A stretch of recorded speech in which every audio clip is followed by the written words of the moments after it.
away from her, you bitch!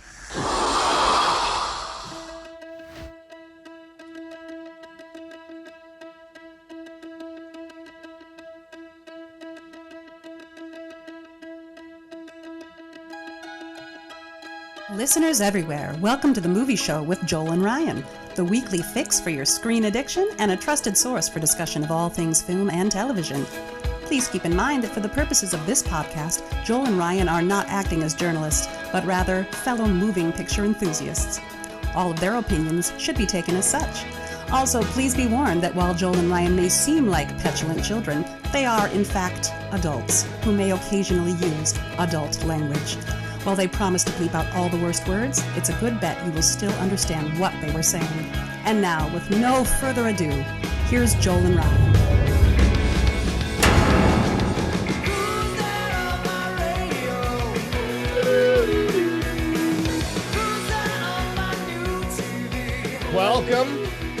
Welcome everyone. I call this meeting of the Carter Burke Fan Association to order. And yes, let's start by all taking the Carter Burke pledge. It was a bad call, Ripley. It was a bad call, Ripley.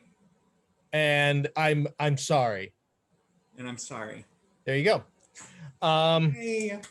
All right, welcome to The Movie Show with Joel and Ryan. I am Joel. And I'm Ryan. I'm Michael. Hi. And Michael's back again. Woo-hoo. Just can't get enough. No. Now this is a movie that we're going to be talking about today that Michael has no familiarity with at all. No. And so he's going to bring, he has virgin eyes that he brought to. No, this was one of those that Michael said, don't you ever dare talk about this film without me. Yeah. Or where does it land on the big top? It is my 100 number list? 5 favorite film of all time. 5. not bad. It's pretty good. Yeah. So yeah, and of course, last week we of course talked about the Ridley Scott's Alien, the original motion picture that spawned this whole epic saga that brought forth one of the greatest alien being character thingies, nightmare fuel things that ever exist, and one of the best movie monsters of all time. Yeah, without doubt. And one of the best movie heroines of all time. Sure, and that too, yeah. And we but this week, of course, it gets amped up to not even 11. It gets amped up to like 20. This time it's war is the tagline of the movie, and it very clever, very horror movie kind of film trailer, but still this idea that you're throwing a lot more people and a lot more resources at this particular problem, and it isn't a solution in and of itself. That's it's only escalates things to this more intense thing. And it's I'll say a couple things about it before we play the deep dive theme, just in general. One, I believe, and this may be just the 80s nerd in me, and we're just gonna have to live with that. I try and balance that. We're talking on these shows, but that's obviously a big part of it. I know it is for Michael. I know it is for Joel. I really do believe this is the best film sequel ever of all time. I always rank this and The Road Warrior as the two greatest sequels of all time. And Road Warrior is a really, really good one. That's way, way up there. I agree. Those deep dives are coming. Rest assured. Yeah. I'm inviting myself. Thank you very much. Yeah, might be a bit since we've bit off some really, really big iconic stuff lately, but nevertheless, I agree with you there. Empire Strikes Back, obviously, that you want to say that was a planned saga though, so it's even though that's a fantastic movie, it really is. I like it on the whole better. It doesn't have the trappings of the usual sequel. It really had this continuing story feel to it, which gives it an advantage, really. This was a young director who, when he got this job, at least of writing it and adapting it, hadn't even had a hit movie yet. And he just made this exact same movie again, but completely different. And to me, that's the blessing, you know? So Godfather 2, you can suck it, and everything else. To me, it's totally Aliens. It's because it truly is a sequel, and it has all the trappings of a sequel, absolutely, and yet it meets the challenges of one head on and with almost complete success at every turn, and that to me is stunning. It changes the genre. That's right, what's even crazier. Yes. You know, right. It's not still primarily a science fiction movie, but it's an action movie. Horror, it's a combat movie. Yeah. And yet, even though it's a combat movie, it loses none of the horror inherent in it. So that's what we're talking about, and we're going to go through it blow by blow, and it's going to be an awesome. It's not perfect. It's not without criticism, but it's just really, really, really good. And it's one of the brilliant things about it is simply the name of the film, in my opinion. Right. It's the fact that we've gone from Aliens or Alien, and now years later we're going to launch this thing, and it kind of without fanfare of title, at least. Mm-hmm. It's not Alien 2, more of them, here they come. It's literally just Aliens. Just slap that S on at the end. Tells you everything. And everything it's you need to know. Suddenly a whole nother shebang. She thought they said illegal aliens and signed up. There it is. Okay, here we go. Let's jump into the deep dive of James Cameron's Aliens.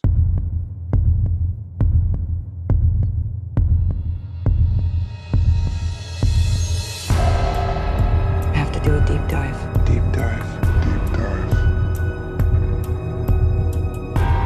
I have to do a deep dive. Deep dive. Deep dive.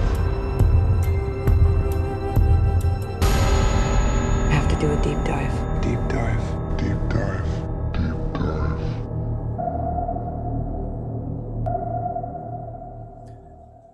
Hey, y'all, remember 1986? Sure. 1986 was a good year. Yep. It's a fun year. And it was if you're a Reagan voter. Yeah. The story actually starts back in 1983-ish, 84. I don't know the exact date, but it was when Cameron he had the script going around Hollywood, and it wasn't like all the big studios were fighting over it, but a ton of people had read it and thought it was awesome. And so he got this reputation as like a up and coming screenwriter because he'd only directed one movie. He came from the technical side of film.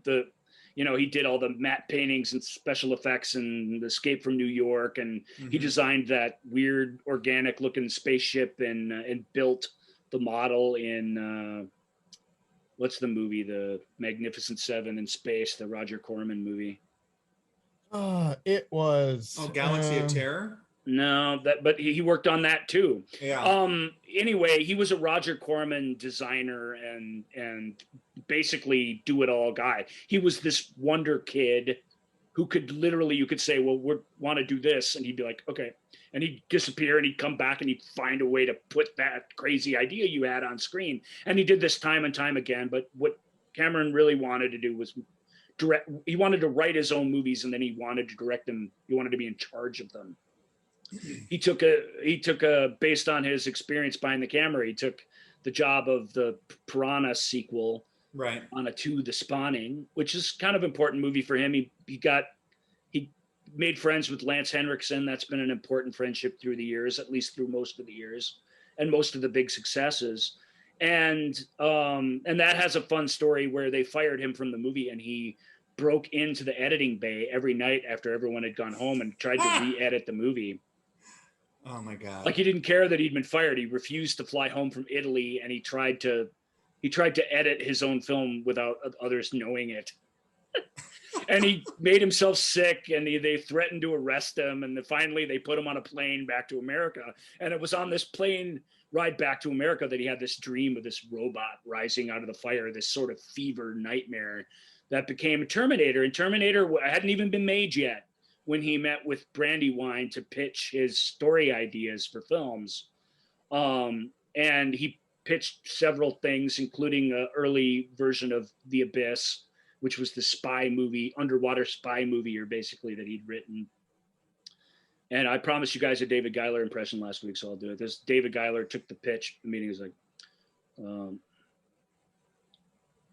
we don't want to do any of that, but I heard that your robot movie is got a lot of people excited, and we got a couple things that we're looking for writers on. Maybe you might be interested in. One of them is Alien 2. And of course, Cameron, the way he tells it is, same as his pitch. He pitched these 3 ideas. Giler threw 3 things that they actually wanted to make back at him. And when he heard Alien 2, he said he had to physically keep from leaping out of the chair and begging to have a shot at that. And, Giler's like, so if you think you might want to make a pass at that one. And of course he did. And he took the writing assignment away, and then he got another writing assignment. It's all based on the Terminator script, to write the sequel to First Blood. Oh, wow. And he asked his agent, he's like, well, I want to do the Aliens one, but he's like, do them both, man. Do them both. Do it all. Take both jobs and do the best you can. I want to interject because I remember watching an interview with Galen Hurd about the pitch of Aliens. Like, I guess something, they didn't like anything they had, and he started to walk out, and somebody, I guess it was Giler, said, what about this Aliens thing, with a better impression? And he stopped. Alien 2. Turned around.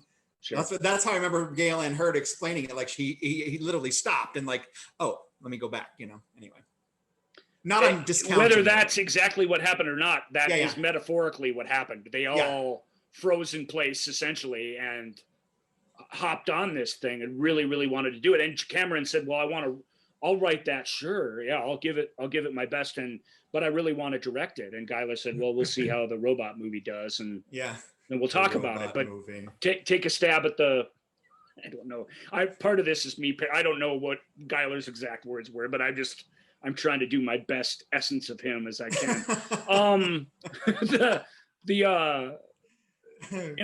That's how he got the gig, and he's writing First Blood Part 2, and he's writing Aliens, and they're setting up Terminator, and they're directing it, on the fly with about $7 million, all at night on location in LA with like not a lot of industry support, and he's doing all these projects and just juggling act at the same time. And of course, Terminator came out, and it wasn't like some massive hit, but for a cheap B killer robot movie, it was a huge hit. It lapped the other films of 1984 at the box office. Some of, like 2010, it made more money than that. It made more money than Dune. It made more money than, all these other big Star Wars sort of in the wake of projects that came out during that time. I think Krull was 83, but it certainly made more money than Krull. So the glaive. So it was working. So they basically made the deal. Gail was a very shrewd producer for such a young woman, and for such a kind of they talk about it. Everybody, so I'll mention it too, but everybody who talks about her mentions her that she's sort of this, she's a kind of petite person, woman and stuff. And even though she's clearly the person in charge, it was really difficult for not so much the Terminator crew, who were all in lockstep to make this movie, but when they went over to England to make Aliens, nobody was impressed with them. Nobody had seen Terminator. Everybody was mad that Ridley Scott wasn't making a sequel. Ridley Scott was mad and went ahead and mentioned that to somebody, and that word got around. So the British people they showed up to work on it, and the work that got on screen, you can't argue, it's awesome. But they fired Dick Bush. They fired their cinematographer just a week into shooting. They tried to, or they did fire and then had to rehire their first assistant director because they couldn't get along with him. I don't remember who it is on Charles's documentary, but there's this great story about tea time in England, and this was something Cameron just made him lose his mind. Twice a day, some British lady came in with a tea trolley and everybody just dropped what they were doing because there was this limited amount of scones and little breaded things that you could get, and if you didn't get to the trolley in time, you didn't get one. SOL, and so yeah. and he's in the middle of working, and it's all of a sudden there's this exodus twice a day for tea time. This is something he just absolutely couldn't understand. I think it's Henriksen that tells the story, but again, we highly recommend you watch that. That name of that documentary, I remember. It's Maximum Firepower: The Making of Aliens. And it's a fantastic firsthand account documentary with tons of behind-the-scenes footage. And the story of the battle for making Aliens, just the fights day in and day out over everything. Cameron, when he fired Dick Bush, who was lighting the thing like a coffee commercial for TV, basically, and wasn't so much that they weren't willing to work with Dick, who's like a renowned cinematographer. It's just there's just no meeting of the minds at all on what the thing would be. Cameron has a way he wants the movie, and Dick's like, "Well, you hired me. I'm going to shoot it the way I want to shoot it." I mean that. So they just couldn't. It's not like they just got rid of him. They really tried to make it work and just couldn't make it work. So they got rid of him, and Cameron called Derek Van Lint, who shot Alien, and was like, "Look, we're shooting this spherically. It's totally different than what you did on Alien. Maybe you'd be willing to try something new or whatever." And Van Lint said no, but the guy one of the operator focus puller guys on the thing is really, really talented. I think he's ready to do a film, and his name was Adrian Biddle. Right. Who became the cinematographer of Aliens. First movie as cinematographer. Wow. But Biddle obviously went on to have a crazy, awesome career. Was willing to work with the director. I mean, that's really all you had to do. And Cameron had a lot of experience. Bill Paxton famously says, problem with Jim, especially in that era when he was younger, was that if there were just 100 of him, he could do everything he wanted to do. And the problem is nobody is quite like him. And he's a director, and he can't just go fix this model or paint this thing or do this. He's got to have other people doing it for him. And he was really demanding, and the British artists working on that film just hated that. And they really hated him after he fired that first assistant director. Because even though he was obnoxious, he was sort of the guy in England. He was the dude who was sort of secretly in charge of everybody, if you will. You know what I mean? He was the top ranked British guy until Biddle was hired on the film. Anyway, that's a lot of background, but they just know that it was a small budget film. The awesome Sulaco model that we see, you only ever see it on one side because they only had the money to paint one side of it in detail. I remember reading that. I'm like, Watching it this past week to refresh my brain on it. It literally looked like they just took one of the rifles. Yeah. And it looked like they just put one of the rifles and put that into close space. to the screen. Yep. So it's very deliberate. Yeah.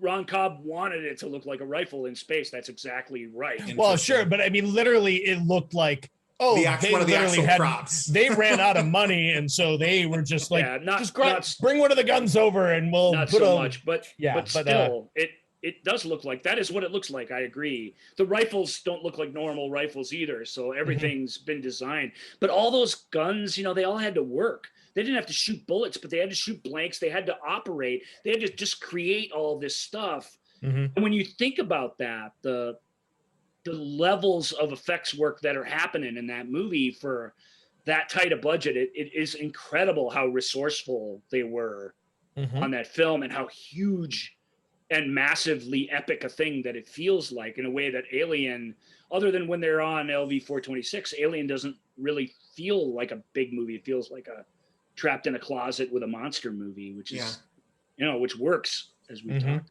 about. But he wanted it to be a whole nother thing, an escalation in every way he could think of to make it. He wanted to make it that. And yet every big moment, every big beat from Alien is transferred over and done something sort of fresh with. And occasionally it's just transferred over so that you're seeing enough of the same types of sequences that you start to feel comfortable with what you're watching. And then he flips something on you. And when he does that, for good or ill, depending on the thing in the story, it's so surprising and ultimately rewarding. And that's why I really do believe it's kind of best sequel ever. I really love it for that reason, because they are doing what a sequel should do. You want more Alien. This gives you that, and yet then it gives this, in every way, it gives this extra layer of stuff on top of it.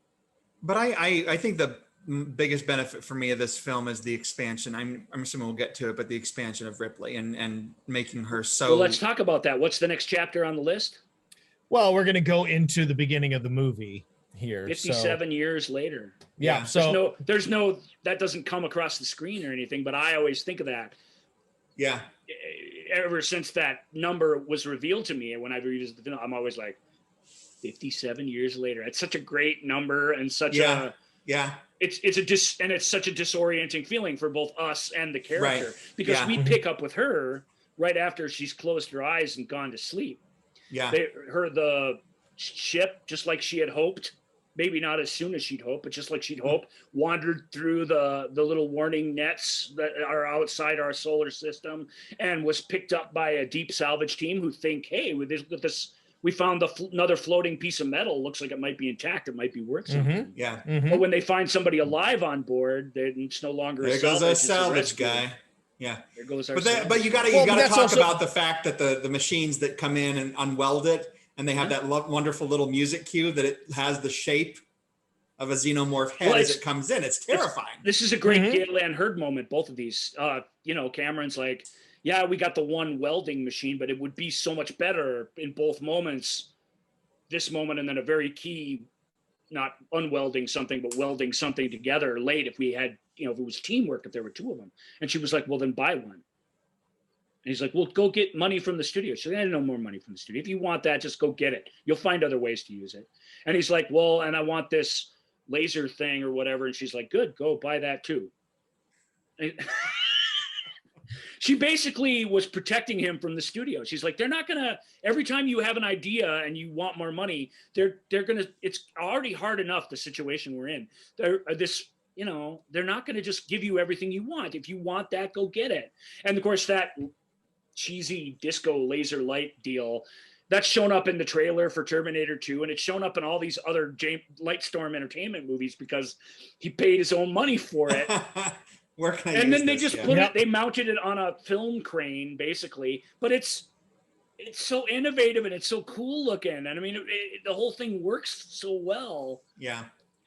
Because of just the integrity with the way he shoots everything and the way he tells the story with the tools that he has.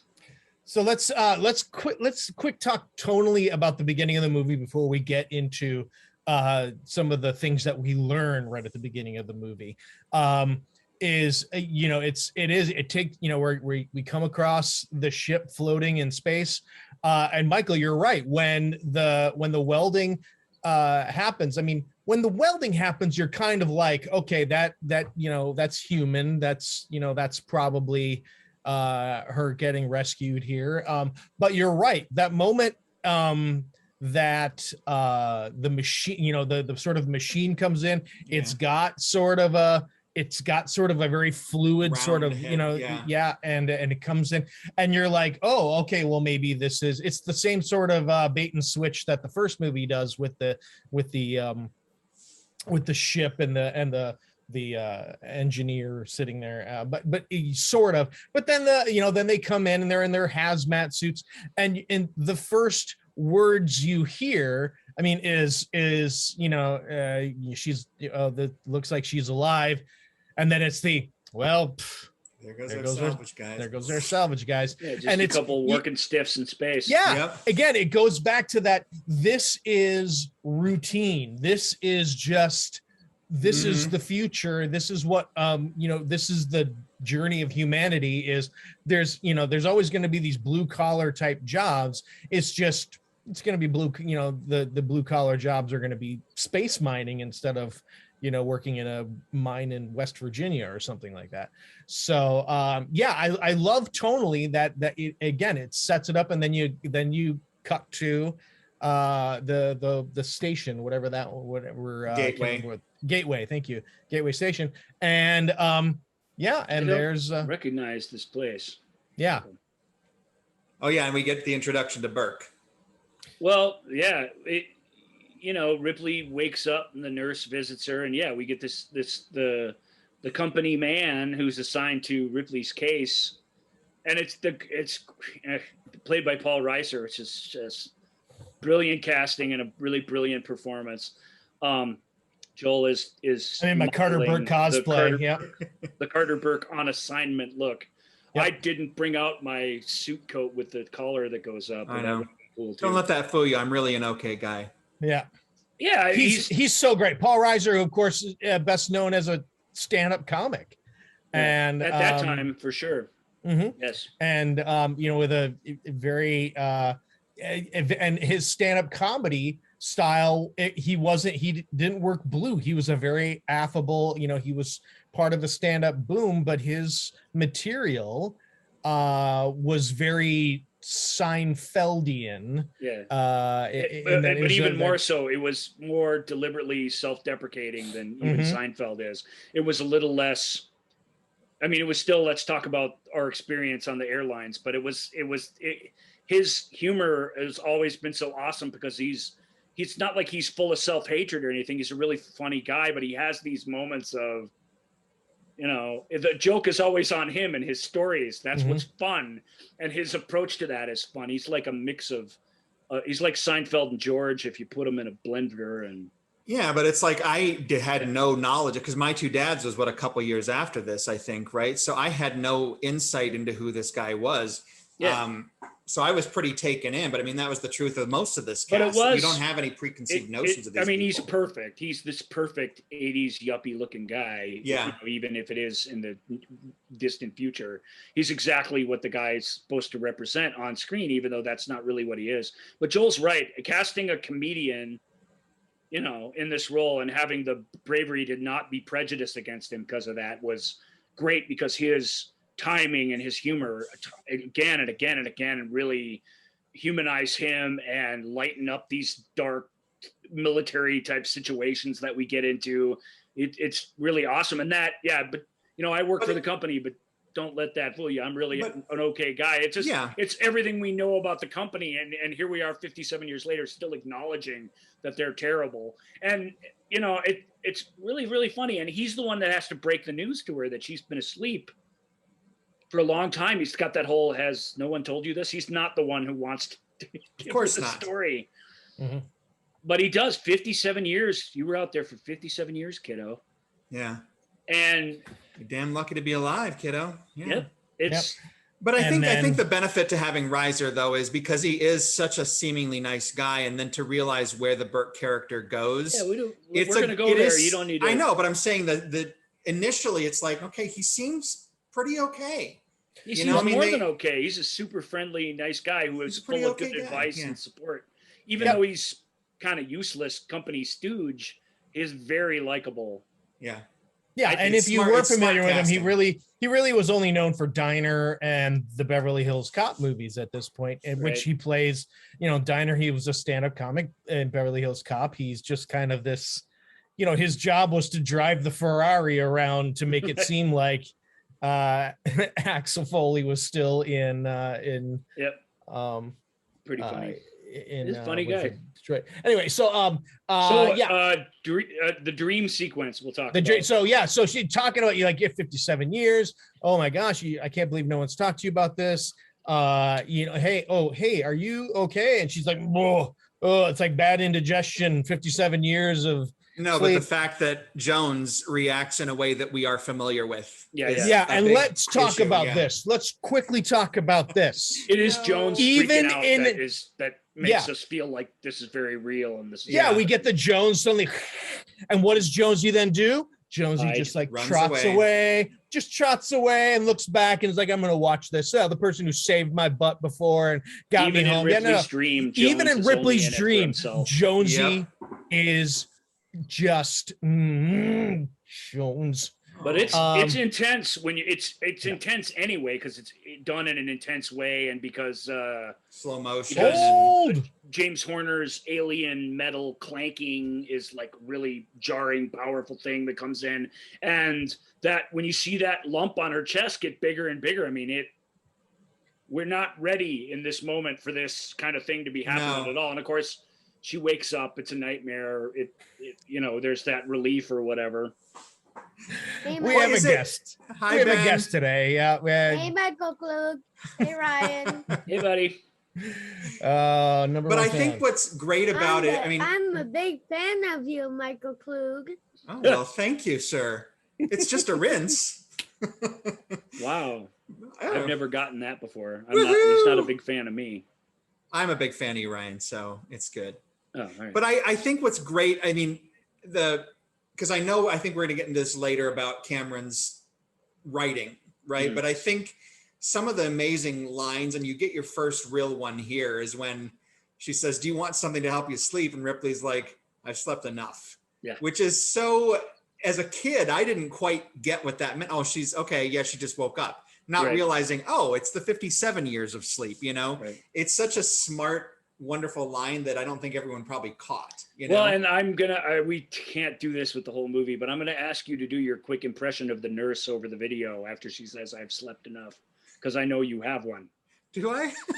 Yeah, well, you've done it for me before. It's, and then the thing goes off. It's that, it's in a James Cameron film, unlike a Ridley Scott film where Ridley Scott's a visualist and he forces you to see things, and but there's always there's a spontaneity to his films that aren't necessarily part of Cameron's. Cameron's films aren't that spontaneous. They're very, even his scripting, which you can, James Cameron won Best Director and Best Film for Titanic, which is one of the only films in the history of the Academy Awards to not have a screenplay nomination to win Best Picture. Right. Because people don't think too much of his writing. Okay.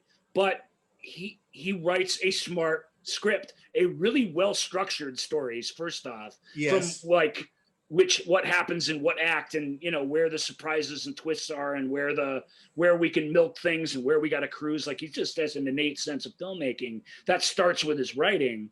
But his writing smart. There are these codas.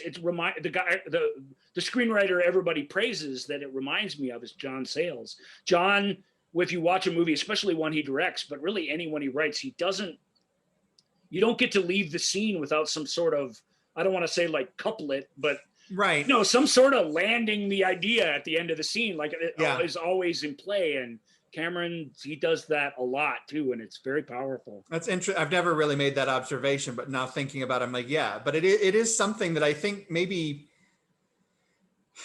gets you deeper into the world, that there, you're not just cutting away to just the main things. I mean, like you said, with this nurse, you get her little final reaction.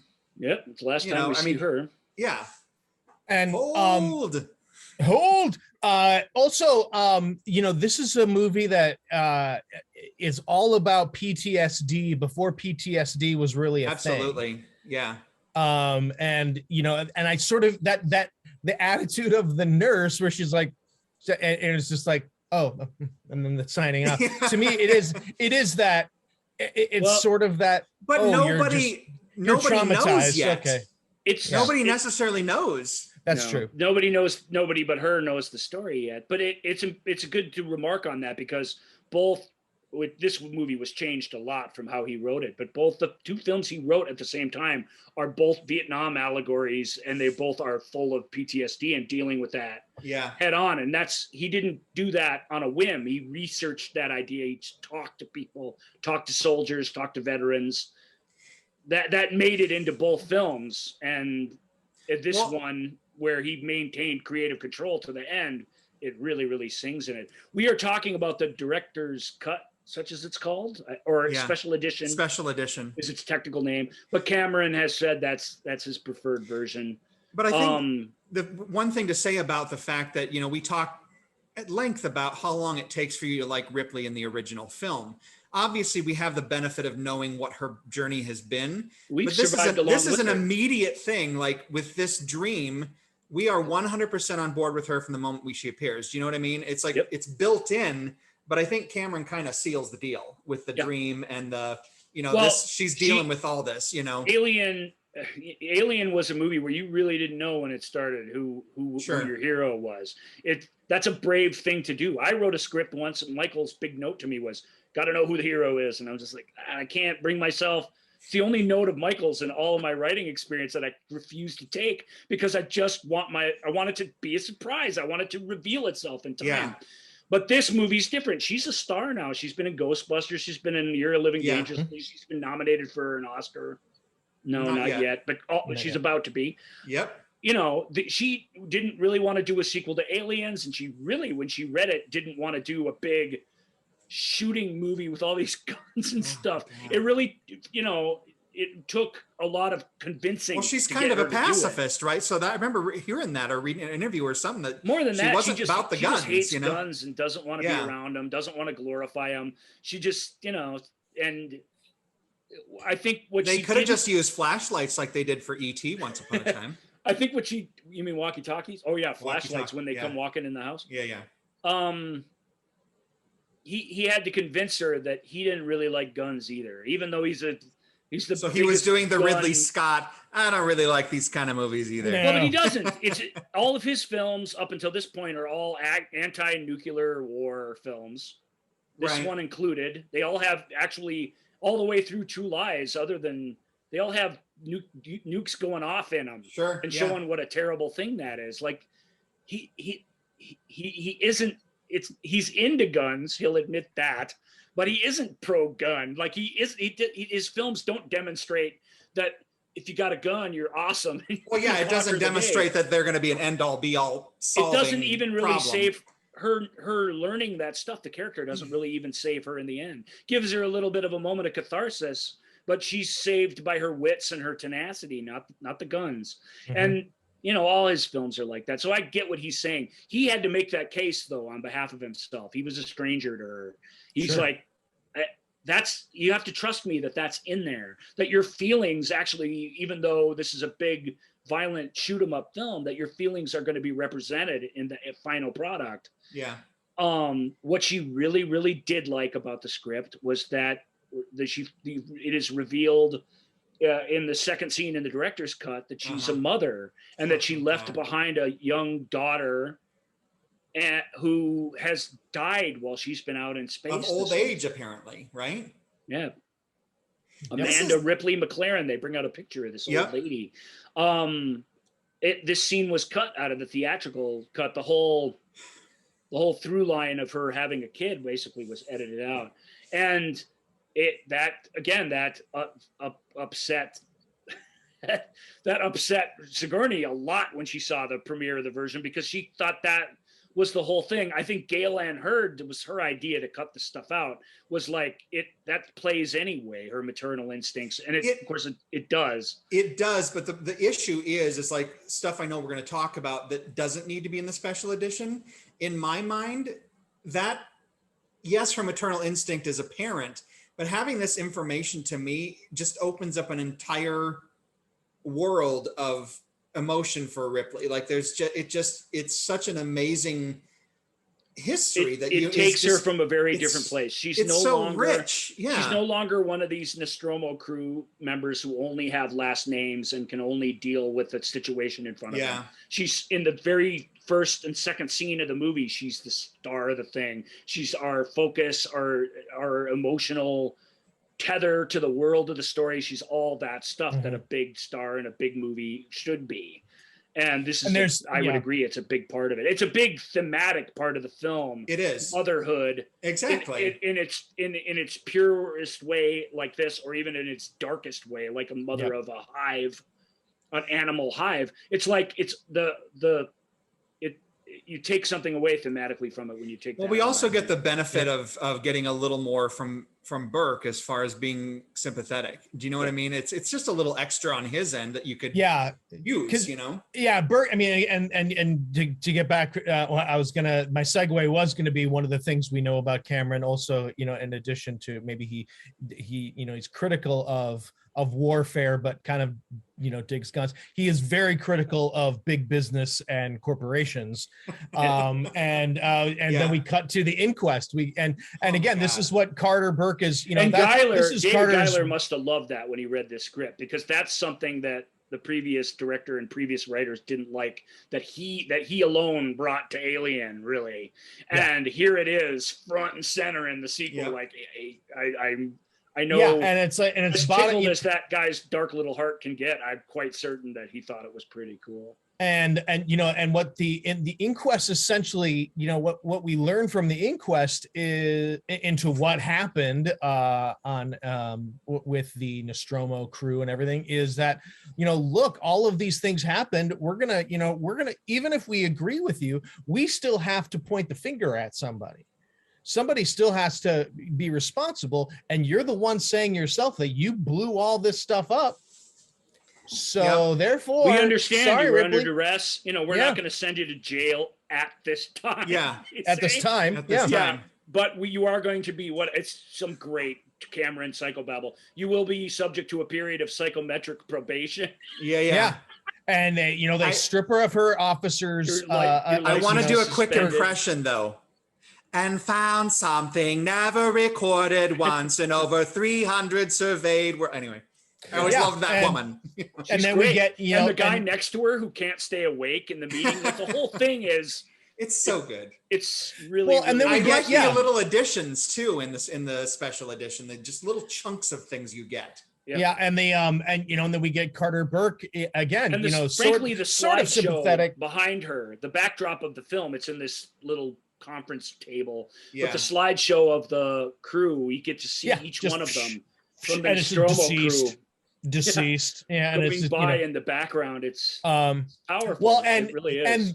And the moment, and this is, you know, a great little moment too. But the moment where she is just, you know, where she's really standing up for herself and saying, "No, that's not all." Blah blah blah. Who's on the background behind her? Sharply while I was away. Yeah. And who's in the background? Who's on the screen behind her? And that's Dallas, all going on. Dallas is on the screen at that one. It's like, because you know what? She's in charge. She's, you know, she was the one who. But I mean, the thing you get out of this scene is that the colonization. I mean, that's the important thing from this. Is that we learn, you know, even after the judgment has come down, she rushes after the chairman. It's a pretty good actor. I can't remember his name. And she just says, because I don't have to. She goes, look, you have to send somebody out. You have to at least check this out. And he's like, we don't have to do that. We've had people living there for years. 20 years. Never complained about any hostile organism. It's what we call a shake and bake colony. Yeah, they've been terraforming on that moon for all like this time. 2 decades. And she's like, how many people? And he's like, 60 or 70 families. Oh, yeah. And then again, that's the other way that you. And again, Cameron puts the punctuation on the end of the scene. Families. Jesus. And I know we have to discuss, because it goes in the special edition, then goes to LV-426. But I agree with Ryan. I have always hated the loss of that dissolve, the cigarette ash dissolve. From that scene. As a kid, I didn't know bupkis about filmmaking, but that always intrigued me. Cameron's beautiful dissolves are a part of his filmmaking. This one happened by accident. There's another reel of film that was supposed to go here. So this dissolve, I've said it to Michael before. It's stunning to me that dissolve from the meeting to the cigarette smoke was never planned. It was just this happy accident when they got rid of this reel. It is so beautiful. This is we got Michael on the books for another episode. Aliens is going to go 2 episodes, so we can just calm down and recognize that we're almost an hour into the show and we're nowhere. Yeah. So next week, which was going to be all the other Aliens movies, which I really do think is doable in one episode, is going to be Aliens in that episode. Aliens Part 2. Probably. Well, even the worst Alien movie has some fun behind the scenes stories to it, but yeah, we should be able to do those in one show. So maybe this will be 4 episodes. We'll talk about all that later. But as far as production meetings in show go, this one's clearly not. We're not going to make it. There's no chance. Seeing how the sausage is made. All right. So do you want to talk about the whole missing reel? Do you want to talk about that right now? Might as all right, well. Go. Yep. Because what I'll say real quick. Here's what I'll say real quick. In preparation for this, I decided to watch the theatrical cut. Oh, really? Yeah, I did not, because I wanted to just take in what was seen in 86.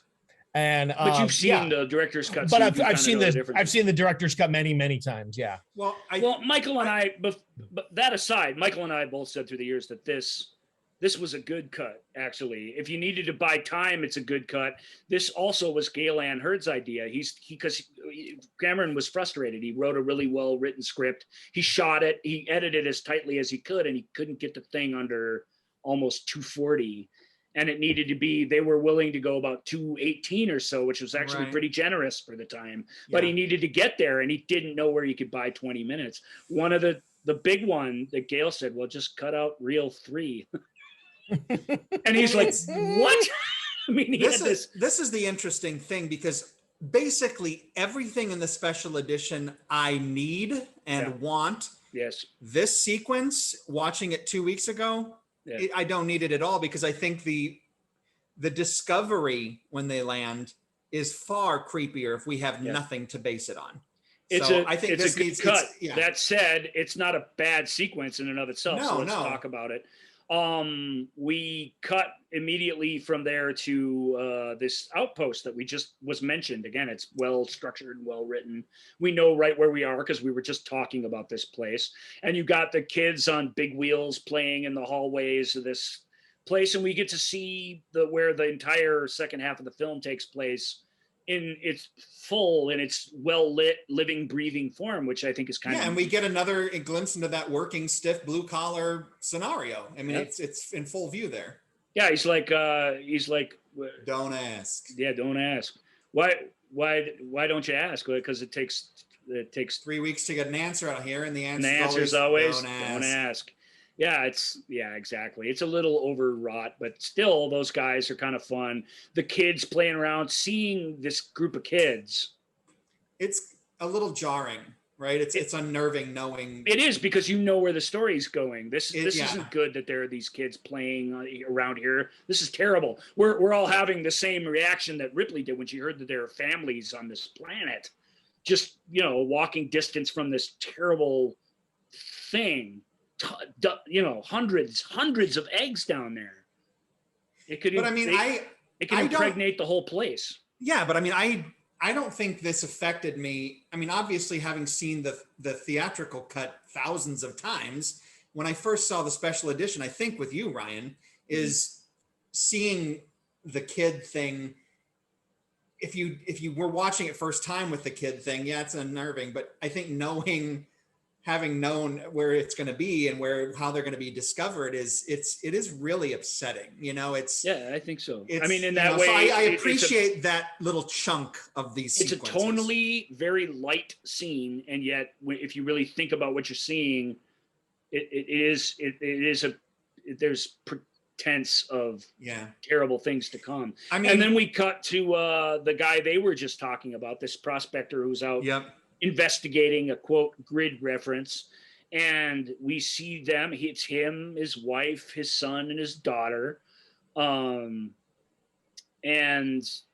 they're pulling up as they're chit-chatting, and she's the kids are fighting in the back seat. I mean, it's this very domestic thing, and they pull up, and we see the ship again. It's not in quite such a grandeur sort of way.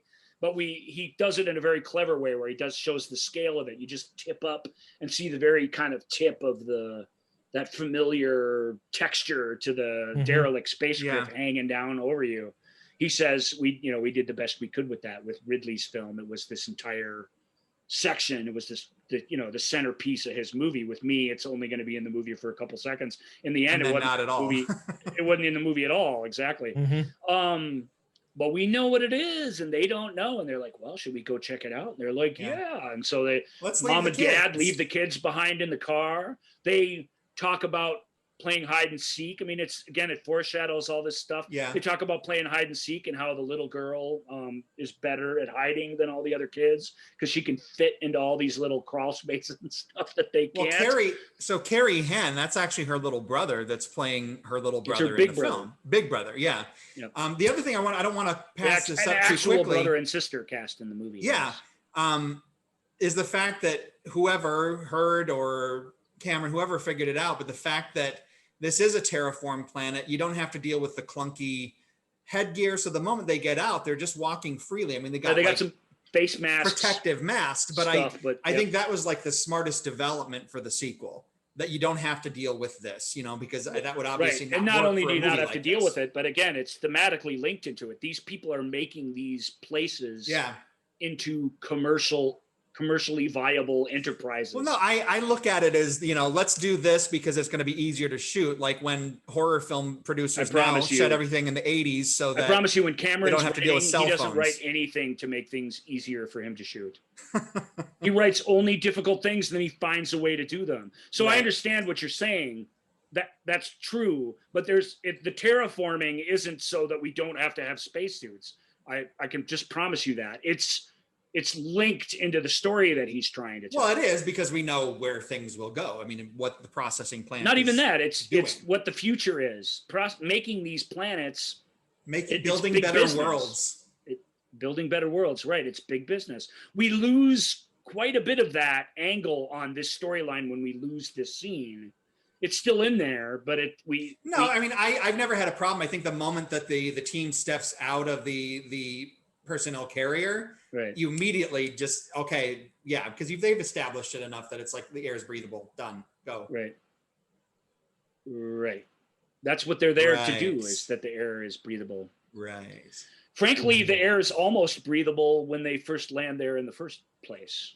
There's just way too much methane in the air for them to not be poisoned eventually. Right. But LV-426 is, as far as planets in the universe go, it's almost habitable to humans, which is a rare thing. And of course, there's so much methane, of course, because of alien farts. It must be. That's what I heard. Because of space jockey farts. Space jockey farts, yeah. Big last space jockey farts. Yeah, that's actually what set off the processing plant. That is actually the entire plot of Prometheus. No, I'm just kidding. Don't want to get into it. Yeah. This sequence is cool. The kids have this little debate, then they kind of are taking a nap, they get bored, and they wake up with mom outside on the radio sending a distress call, and look down at dad, and he's got a thing on his face that's tightening around his neck, and the little girl starts to scream. We can talk about the little girl now. We've talked about Paul Reiser and Carrie Henn, this was her only role, right, ever. I mean, she was off. Well, she was in a unique situation. She was the daughter of a military family from America living in England. Right. And Gail, the way she tells it, they saw every kid who wanted to act in the United Kingdom, basically, for these auditions. They saw hundreds of kids. If they could have cast a British kid, they would have. As it is, Carrie sort of born and learned to speak in America, but had lived in England long enough that she has this weird hybrid of the two accents, which is really, really fun to listen to, I think, anyway. Yeah.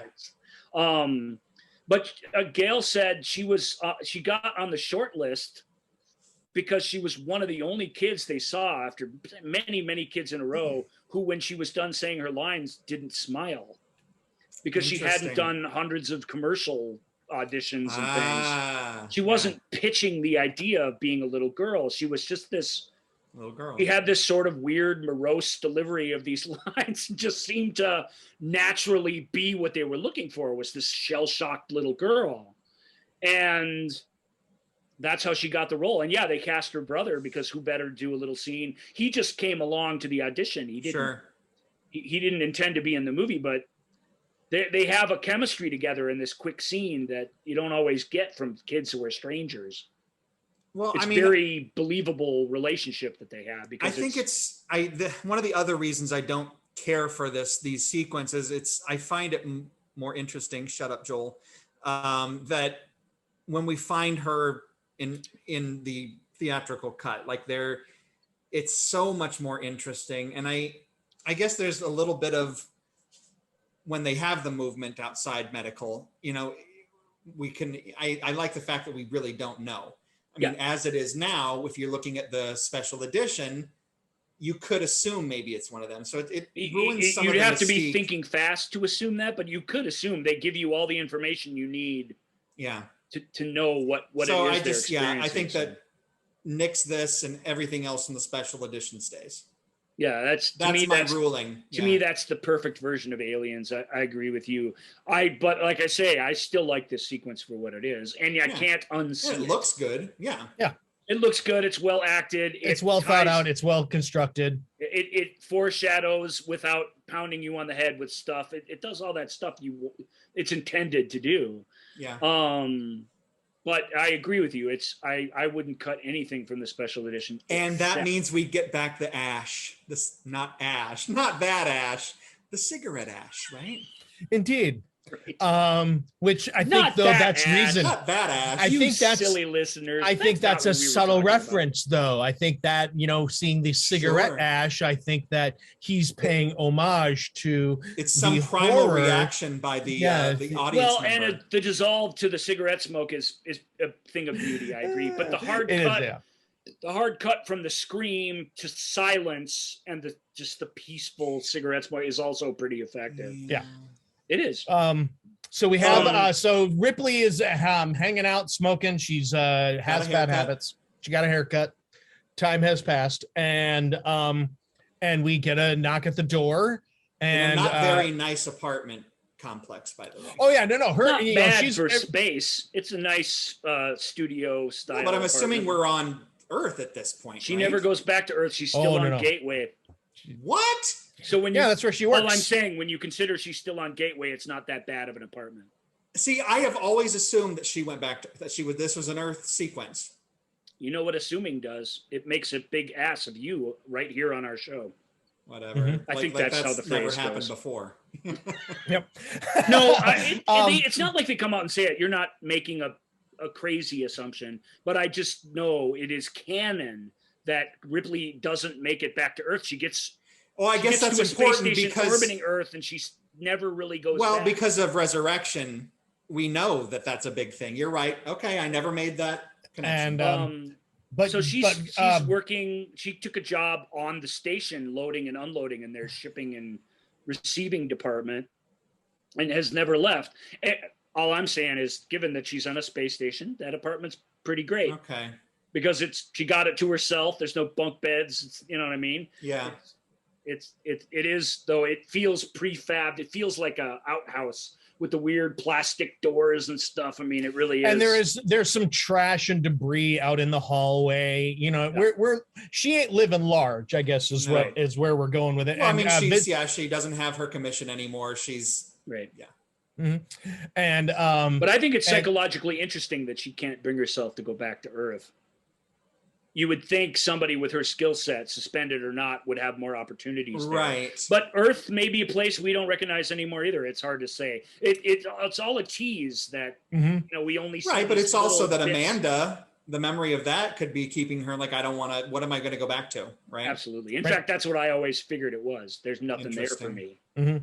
I'm trapped. Well, Not- and even not without just literally, but figuratively trapped here in my issues. yeah, and even without the knowing the Amanda plot line, it feels it's like, oh yeah, she is cast adrift. She has been Sure. After everything that she's gone through, the corporation has smacked her down even further. Yeah. She probably couldn't afford the trip from the Gateway back down to Earth. That makes me really sad. And so anyway, but so then we get visited. It's Carter Burke again. How you doing? I'm Carter Burke, and this is Marine Lieutenant Gorman. Gorman, played by the delicious William Hope. Anyway. And she's like, I want no part of you guys. Get away. And he's like, we've lost contact. with LV 426. You got to let me throw this in here. You guys throw me to the wolves, and now you want me to go back out there? Right. And yeah, and that's the deal. Is they're like, we've lost communication, something's up, we are going out there to find out what's going on and to see it, and if you're right, because again, I love that he says, if you're right, then no one knows about these things more than you do. Yeah. Right. If and we like you along as an advisor. And that's and all. Nothing else. Yeah. Yeah, and it's we can guarantee your safety. I love that. So there, it's I mean, obviously we know the disingenuousness of it, but it's also, it's like, oh, so you're just going to send her along. And then if it's like, if they get there and it's something, like, oh, something went wrong with the atmospheric things or something, then it's like, oh, well, I guess you got a free trip, Ripley. Woohoo. Yeah. No, it's like Burke's holding all the cards, though. He's being Burke really is holding polite, all but he knows the cards. He knows this is it. Maybe you get your license back. I mean, this is your chance to take a step out of this. And he's like, look, I've read all your evals. You're waking up. I think the only way for you to get past, to get past this is to confront it. Yeah. Is for you to go back there. He's pushing all the buttons. Which is one of the theme of the movie, by the way. Even though facing your demons. Exactly but I think this is Weaver's a big feature of PTSD is that you fix it by just going back and facing the same stuff. I think this is one of Weaver's best acting moments in the whole film is when he says, get back on that horse. You spare me, blah, blah, blah. And she's like, I'm not going, or I said no, and I mean it. No, I am not going back. And she stutters a little bit. And I would not be any good to you if I did. If I did. Yeah. Yep. It's like this great little stutter stumble she does in the delivery where she cracks. She's completely raw in this movie, and it's just a wonder to behold. Yeah. And William Hope's thanks for the coffee. Yep. And so they leave, and then we cut even Hope is so great in this because that's him trying to be polite, and yet he still just comes off like a total douche when he says it. Yeah. He just can't help it. Because that's what he is. But I adore that. That's a great tag on the scene. And then she wakes up again, sweating, panicking, waking up from obviously clutching her chest, same dream. Yep. Heads over to the little VidCom. video phone. The video phone. Yep, the Jetsons video phone thing. And calls, she's got Burke's little card, which you just stick in the phone. And I used to think all these things were so futuristic and magical. They're cool, yeah. Yeah. And he's it's in the middle of the night, and he's like, "Oh, Ripley, what time is it?" And she's like, "Let me get something straight. Or you're going out there to kill these things, right? Not to bring them back. To exterminate them, not to bring them back, not to bring back, not to study." And he's like, "That's the plan." She's like, "All right, I'm on board." And before he could even say anything, he says, "I think ... And she pulls the card out and cuts him off.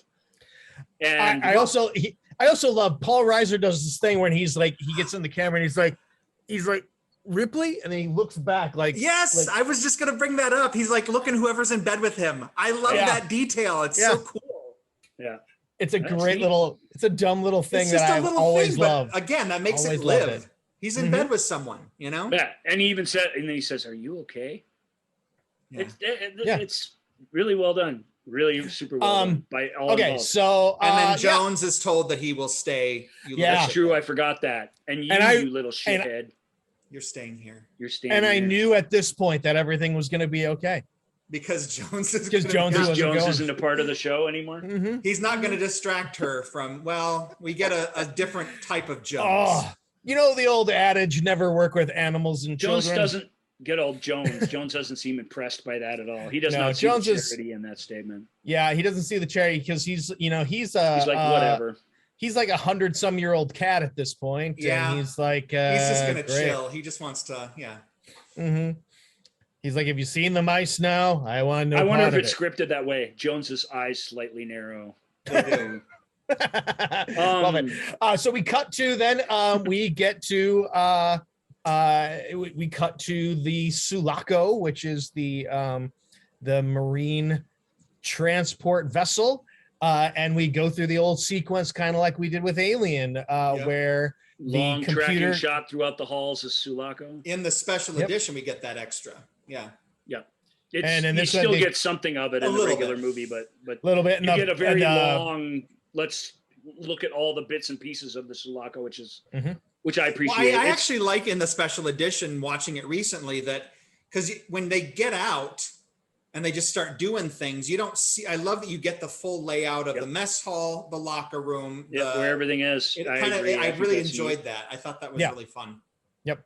But yeah, they get woken up and a great old these banks of the same thing, the same kind of type, a little different looking, but the same type of freezer chambers that the people go to sleep in, and they just have the end of the wall is a mirror, a sort of gag, and it makes it look twice as big, obviously, as it is. Yeah. It's very, very cool.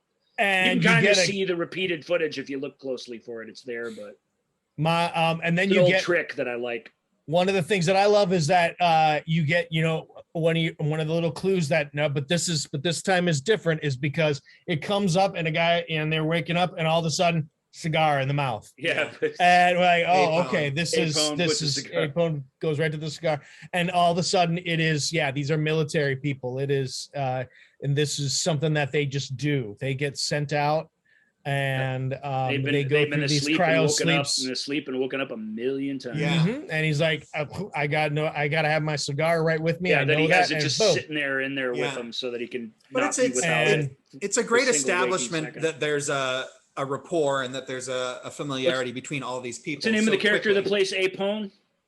The guy, Al Matthews. Al Matthews was an actual. He's one of the guys who actually. He was a consultant, right, on this.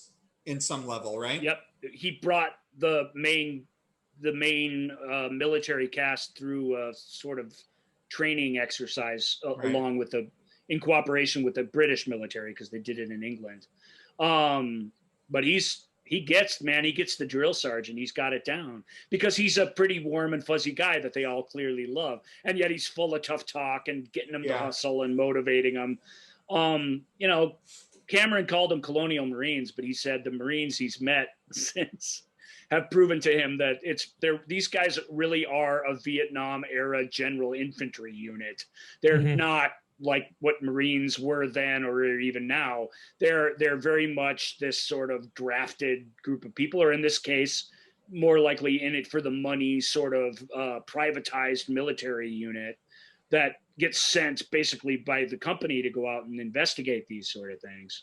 The film proves later that they do have some independence on their own to make some decisions aside from the company, but military and commerce are really, really linked, and these guys sort of prove that. They're really cynical group of wisecracking people, and not all business, although they're shown ultimately to be under terrible circumstances. They're shown to be effective soldiers to the degree that they could be in terrible circumstances. They just aren't prepared for what they're prepared for what they think they're supposed to be doing. They're prepared for which based on their cockiness, they're not expecting anything. So they're going in totally blind. Right. And I mean, how many of them actually looked at the report? Come on. A couple of them. There's this great scene where they're sitting around, having their first meal after waking up, and they're making jokes about. We get our intro to Vasquez and about all these stupid colonists and stuff. And let's talk about the crew. That's it. We just talk about these Marines. Colonists. We got time to do that, so we'll go through them in order. Al Matthews as Apone is fantastic. He really is kind of the perfect. Like I say, he's the perfect guy because he really is the cliche of a drill sergeant, but what you get from the film is that he's a guy playing the cliche of the drill sergeant. It's a performance within a performance. He's actually a pretty mild-mannered dude. He has these moments of levity and normalcy. And when it's time for him to turn on the act of barking at everybody and all this, he does it. And he's got all his catchphrases and stuff. I mean, he's he's beautiful essentially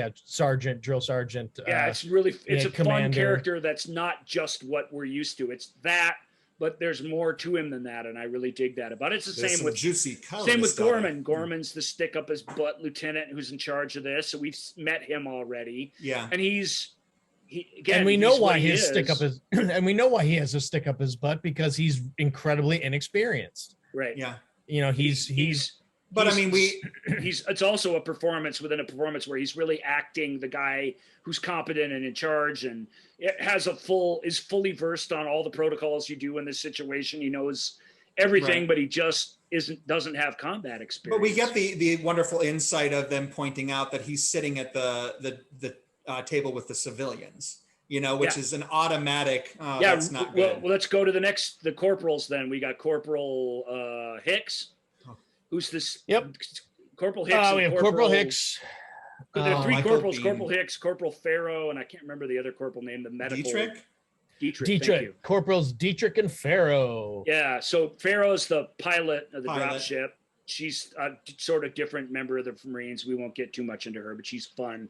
Corporal Dietrich's great just because she's a typical sort of female soldier, and I really like, you know, which was a different sort of thing in '86 to be seen on screen. Not crazy, groundbreaking thing, but still different. This is a super co-ed, you know, combat unit. Yeah. It's almost, not quite, but it's almost half and half women and men.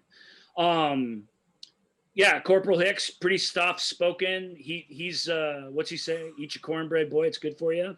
Yeah. He has almost that exact line in Lords of Discipline, which I always thought was weird. Michael Biehn. Yeah, Michael Biehn and Bill Paxton are in this together. This is the third of their 5 movies together. Lords of Discipline, The Terminator, Aliens, Navy SEALs, and Tombstone. It's worth mentioning because when we see them, and we'll talk about this a little later, we see Bill and Michael interact. They interact like old college pals. They interact Right. like we do, because they've been to battle in all these different movies together over and over and over again through the years, starting from when they were very, very young men. Hicks, man, you look just like I feel. Mm-hmm. Hicks is cool. We'll get more into him. He's a character that the movie slow burns very appropriately. His buddy, his dining pal, is Private First Class Frost, played by Rico Ross, another American who lives inexplicably primarily in gets England. top billing in the opening credits. I know that was probably how it was set. He gets last of the total billing, but yeah, he must have a pretty good agent. That's what I was saying. When yeah. you watch the movie, he's set apart. Him and Mark Ralston's Drake, I think, are set apart. They're given a lot of screen time, a lot of lines, a lot of stuff that the other guys kind of aren't given. Right. He's set up like he could be a survivor. That just by saying that, I've told you that he isn't. Stay frosty. We assume you've seen this movie, or you would not be listening to us ruin the whole thing for you. Right. Yeah, I like Frost. I mean, I like that easygoing atmosphere that they have. And Rico Ross has the best abs of all of them. Let's just point that out. He looks like he You could be a stole the soldier, words truly. right out of my mouth. Yep.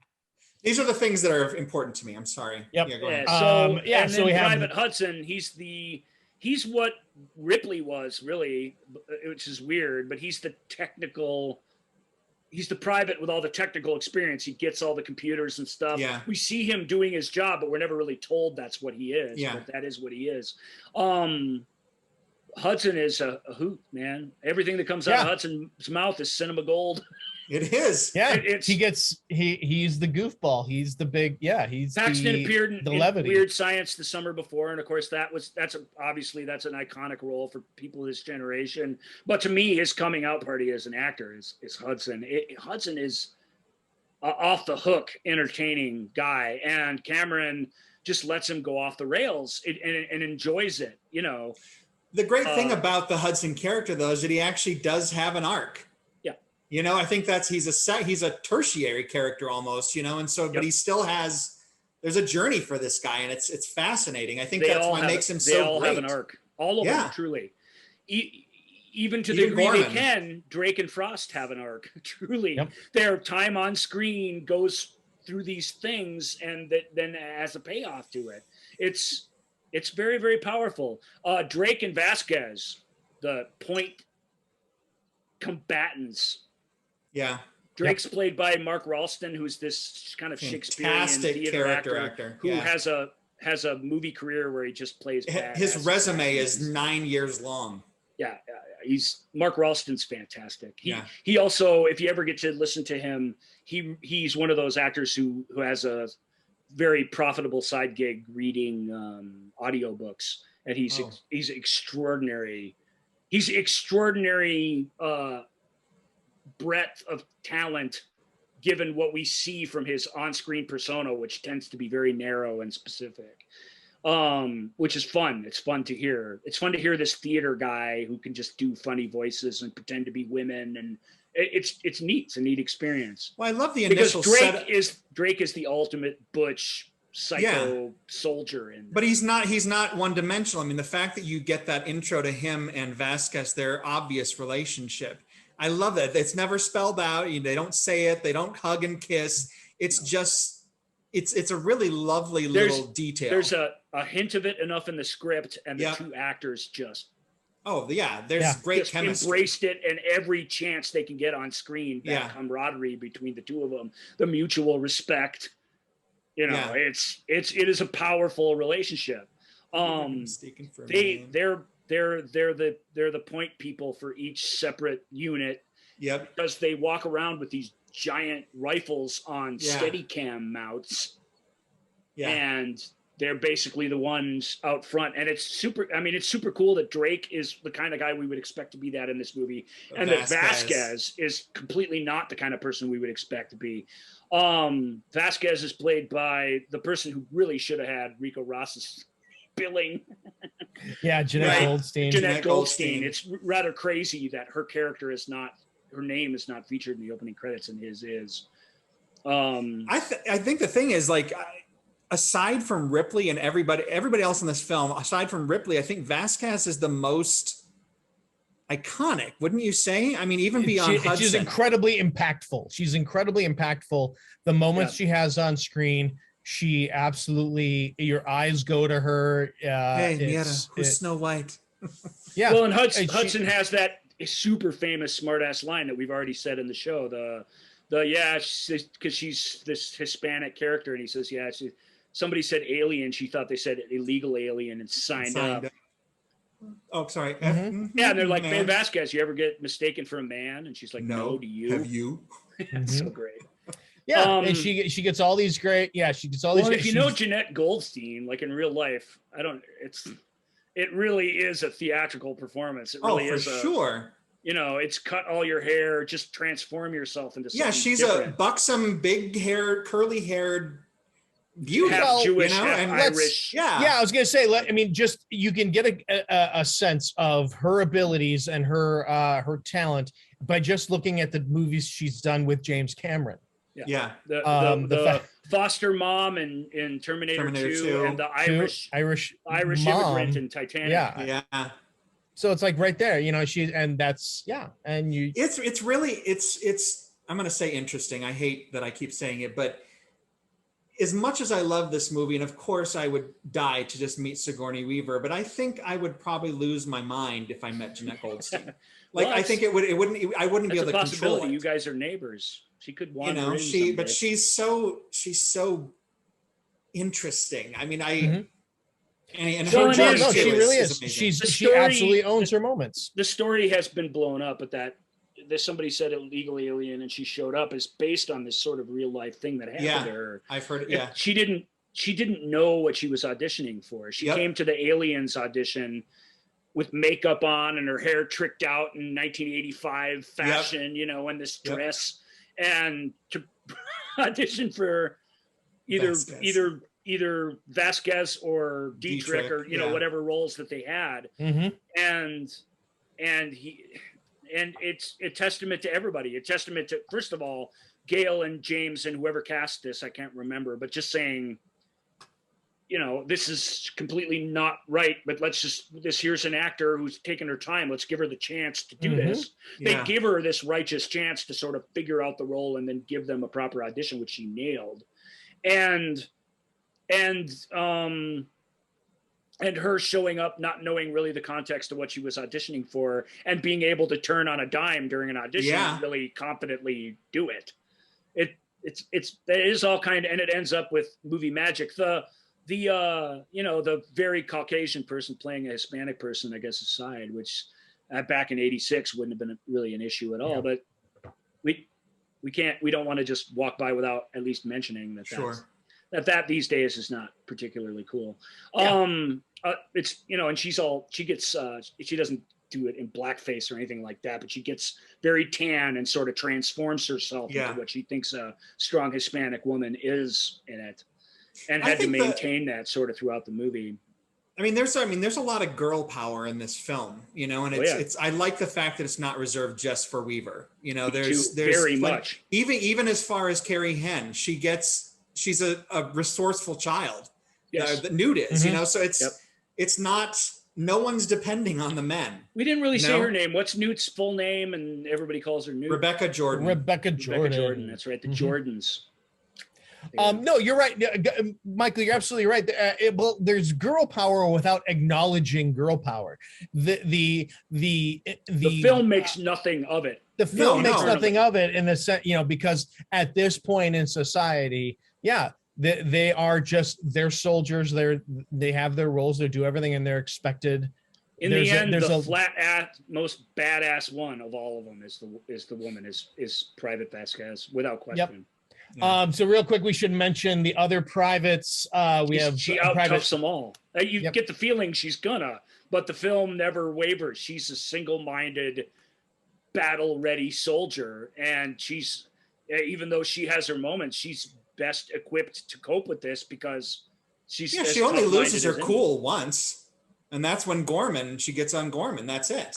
Yep. Well, and that's because it's reasonable. Yeah, it is. It ain't her best friend. We know that. Anyway, sorry, go Joel. Her lover. No, we don't think that. Oh, absolutely. Oh, they're totally hooking up. They are having weird, crazy, aggressive relations. No, they're very soft when they're in the bedroom together. Good. I've always thought that, Ryan Harris, that they have absolutely have a sexual relationship. I don't believe that. Oh, okay. I disagree. I don't believe that. That almost ruins it for me. They don't have to have that having sex. It should be the opposite. They're truly equals, and they have the same job in the battalion, and they're. I think that's all true, but I do believe that there is a physical relationship there. I've always thought that. Yep, I would agree with that. That is not an evidence. I want that stated for the record. I'm just saying that's something that it is not an evidence, Michael. You can't. No. Based on her reaction to Drake. No. Yes. No. Absolutely. That is a cry of pain that is more than a friendship. That's not even circumstantial evidence. Was not hold up in court. I disagree. I 100% believe that they had a relationship beyond friendship. I get 100%. What you believe. I'm saying it is not in evidence. Look, okay, go back, Ryan Harris. Look at her reaction when Drake buys it. Here's the thing. That is not a friendship screech. It is the biggest letting down of her guard we see in the movie. I agree with you there for sure. Yeah, they hooked up. That's without question. Talk about Spunkmeyer and everybody else. Wierzbowski. Yep. Yeah, Spunkmeyer's the co-pilot on the ship. Pharaoh, we talked about. She's great. When on the commentary on the Blu-ray and DVD, when Bill Paxton talks about her, he just starts giggling. He thought she was really, really funny and entertaining. He's like, "Oh yeah, remember her?" And he's quoting all her lines and stuff. Like every time she's on screen, Pharaoh's only on screen for a couple seconds, but she's great. She does make an impression. Here's the nerdiness of my older brother and I loving this film so much. We would pause the old VHS copy of Pharaoh doing the 3-2-1 mark because her mouth, because she was so really pronouncing each one. We would pause it because we thought it was so funny. Yep. It's awesome. So I love Pharaoh for that reason. Yeah, no, she's Spunkmeyer was always weird to me because even as a kid, when he goes, "It's a nice pet you got there, Bishop." Yeah, suddenly he has this really heavy accent. Yeah, he doesn't have it anywhere else. It always made me laugh. Anyway. He did the best he could. I know, but they couldn't cast all Americans in the thing. The British government, the British Union. I knew that as I got older. There was a lot of British actors. I get it. Or as all of the British and Canadian actors holding a British Union card are in that film. Essentially, that's what Rico Ross is. That's what William Hope is. That's what Carrie and Christopher Henn are. Like Gale really tried to give the Brits what they wanted, but they were never really satisfied. Okay, so Farrow, Spunkmeyer, Wierzbowski, is that it? Is that those are the kind there's of really, one really... other guy. What's his name? Sorry, I was looking up something else. I was trying to find Wierzbowski, Spunkmeyer, Farrow. Spunkmeyer, Crow, tipping as Crow. I can't even place a face for Crow. Isn't that weird?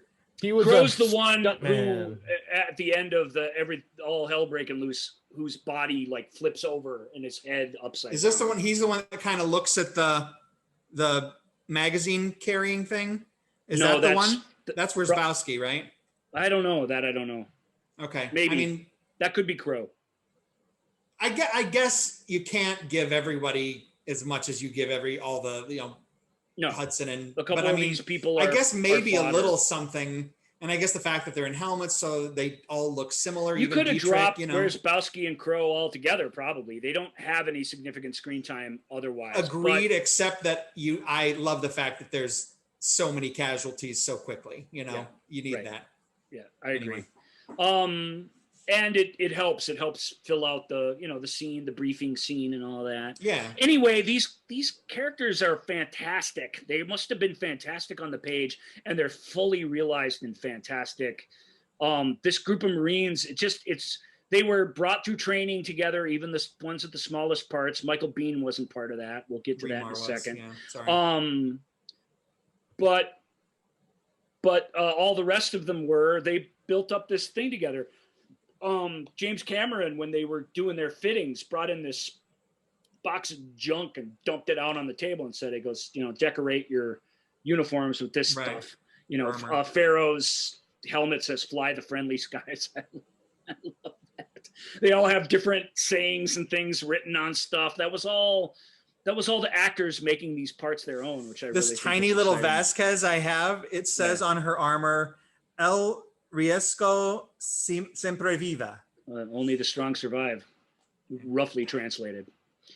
Or like something destiny to the strong or something, but it's basically the Latin version of only the strong survive. Which it turns out even the strong don't survive. I guess before we get to Lance, I'll talk a little bit about Michael Biehn. He was obviously the hero in Terminator. He wasn't cast in this originally for the usual reasons. They didn't want to just work with only the same actors over and over and over again.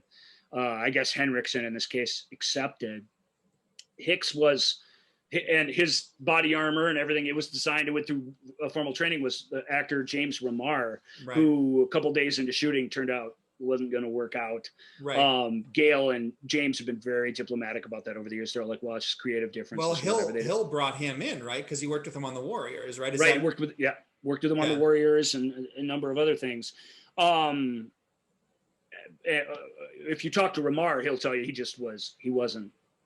wasn't up to it. He had substance abuse issues and all kinds of issues, and he got really insecure and started lashing out at people, and that just wasn't going to work for the whole movie. So that's me paraphrasing his words. I don't mean to do that, but Remar has come years later through and said, I earned my exit from that movie. I really regret it.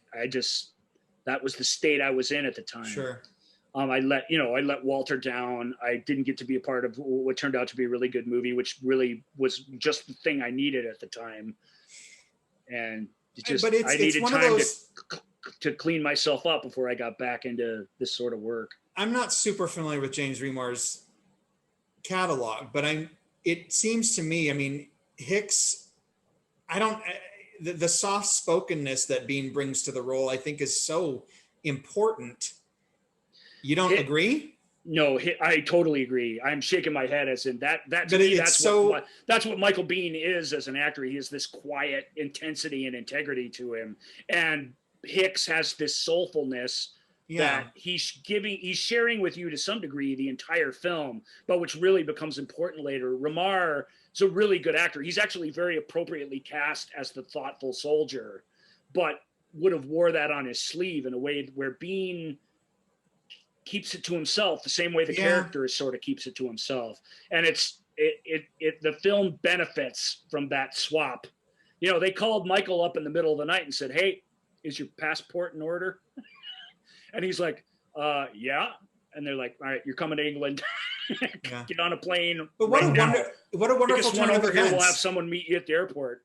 I mean, Hicks is so important to the film, and I think Bean's so powerful in the role. I think it's just so, I guess, meant to be kind of thing. There's a moment, to me, the entirety of Bean's performance as Hicks is summed up in the moment where I know what you're saying. where she says, well, I believe Corporal Hicks is in charge right now, and it's like, oh, the Corporal Hicks, blah blah blah, and then he just like, isn't that right, Corporal? Yeah, and he's like, yeah, that's right. It's so. Like, I knew you were going to say that, Joel. Yeah, That's the exact thought I had. to me, that's his entire character. That is the entirety, and it's this wonderful moment. It's and it's like. But the moment that comes 2 seconds later, the repeating the Ripley line is so inspired. Yeah, I know we're not there yet, but man. Well, he says it, then he says the bit with the wink, and then he immediately goes blank and goes, "Let's do it." And it's like, there's no argument after this. That's a guy saying, "All right, I am in charge. This is me being in charge." It's really because you know what? Because Hicks falls asleep on the drop to the planet. That's a great he's detail. not in charge. He's not in charge. He's relaxed. He knows who he is. He knows what his job is. He's energy, so good. economy of energy. Yeah. Truly. Hicks in charge would never fall asleep because he would be in. He trusted that Gorman was handling things. Well, there's Gorman. Yeah, he knows that Gorman's on it. But the thing I want to say too, Michael Biehn is one of the hottest actors ever to grace the screen. Yeah. He is so delicious, and on top of him being a great actor, he's really good to look at. So. That's all. And the attempts to cast his Terminator character in subsequent movies have fallen completely flat because not because Anton Yelchin's not a good actor. I'm not sure Jay Courtney's a good actor, but he's good enough. It's that nobody gets what it is that he does, and it's what you guys are talking about. It's that way that internalized guy hints itself to you without just blurting itself out to you at every. Bean knows he knows he's this co-star with a big female star, and he has, he just has the exact right ego to be that in a film, and it all comes through in the performance. And talking about the understatedness, their chemistry is so palpable. Well, and it makes it so. I talked about that Comic-Con reunion where they're all sitting at the table together, and Michael he's like he's in the movie. He just kind of sits there. He doesn't say much. They have to sort of coax his involvement out of him during this panel, and he's out there. He'll do interviews and stuff. He likes talking about stuff, but there's this huge table full of personalities all telling these stories. Sure. And he was like, well, I didn't know what I was doing. I mean, I showed up, I took the other guy's billing, I took his costume. I just had to jump into this thing. And he goes, in a way it was kind of along with the character. I sort of get it. And Bill Paxton teases him throughout. And he teases him throughout the commentary too, because he's just trying to get him to get involved. Yeah. But he's always like, man, whenever Hicks does something cool, he's like, man, I just wanted to be Michael Biehn. That's what I wanted to be. I just want to be Michael Biehn, man. He's so cool. Look at how cool he is. This is with him sitting right next to him. Yep. It's Sigourney during that panel where it's like, I don't think you appreciate your importance to that group of people. I just don't think you understand the soul that you brought to that guy, and that you were this singular person who, like you guys say, was meant to do that. Yeah. And they're all nodding and going, yeah. I mean, when it came time for you to be our leader, you were our leader, truly. That's his iconic role. He's had a lot of good roles. Even beyond Terminator, I think Hicks is his signature role. I don't know what else there would be. Right? Well, Johnny Ringo is a pretty big role. Yeah, Reese is a big role. I don't think anything tops Hicks. Because there's a lot of nuance there. Hicks is the kind of perfect part for him, because there's not that much there, and what he brings to it is a lot of what he is as a person. And I really think that's very kind of the closest we get to Michael Biehn as himself in a film, in a way. Yeah, and I would say I kind of agree with you. I think there are competing roles though. Yeah, the heat between Ripley and Hicks, it's so palpable. It borders on the heat between Vasquez and Drake. So we They get also don't sleep with each other. They might have had things in part 3 gone differently, You'd but go like to ahead. believe they would have, in fact. But anyway, I like so to we believe get and then we get through everybody. The last but certainly not least No. is Lance Henriksen as Half Man. Half Man. As Half Man. No, as Bishop, the synthetic. And how do we find out that he's I synthetic? prefer the term synthetic person myself. Yeah, he does this, he does this weird knife thing that goes In super camera. fast. In camera, yeah. And it They is sped it up. clearly sped up a little bit. Yeah. When they speed it up, but he did it in camera. He'd been practicing it for ages. But he did. I just read something or saw something that he actually did give Bill Paxton a blood blister. Yep. Yeah. Cool. That's that tracks. There was- so he there does was a this hit. really the cool nice thing, and then he's But like only 2 takes, and he did it both times, pretty much. and so he's the artificial human, he's the synthetic person. Clever demonstration of him doing something, even though a person sort of did it. If him doing something impossible to see that something's different about him. Yeah. Yep. And do the and thing the- with the knife. It's Drake, right? That puts him Yep. up to it. Yeah. Just Come on, do the man. thing What are with you the knife. doing, man? What are you doing, man? No, okay, this ain't funny, man. Not me, man. And he nicks himself, and so we see that white milky Yep. the That white ash. milky liquid. Yep. And then And Sigourney's pushing herself back from the table. That Oh, that freaks reaction. out, and again Carter Burke going, "Oh my god, I didn't even think." Oh, he's Yeah. so terrible. Yeah, and I didn't even think. And I love how he puts it. He's like, she had an issue with the. There was a malfunction. there was a on her last malfunction, trip out, and there were some deaths involved. There was some There's some damage. deaths involved. The best is Henriksen saying, I'm it's shocked. like, Henriksen saying, Was it an I older prefer model? The term synthetic person myself, and Burke does the gotcha. Yeah. You know? Yeah. Gotcha. Mhm. He never said anything about an android being on board. Why not? It's just common practice. We always have a synthetic on board. I prefer the term artificial person. Yeah. And he's he's great, and he is he's absolutely artificial human like.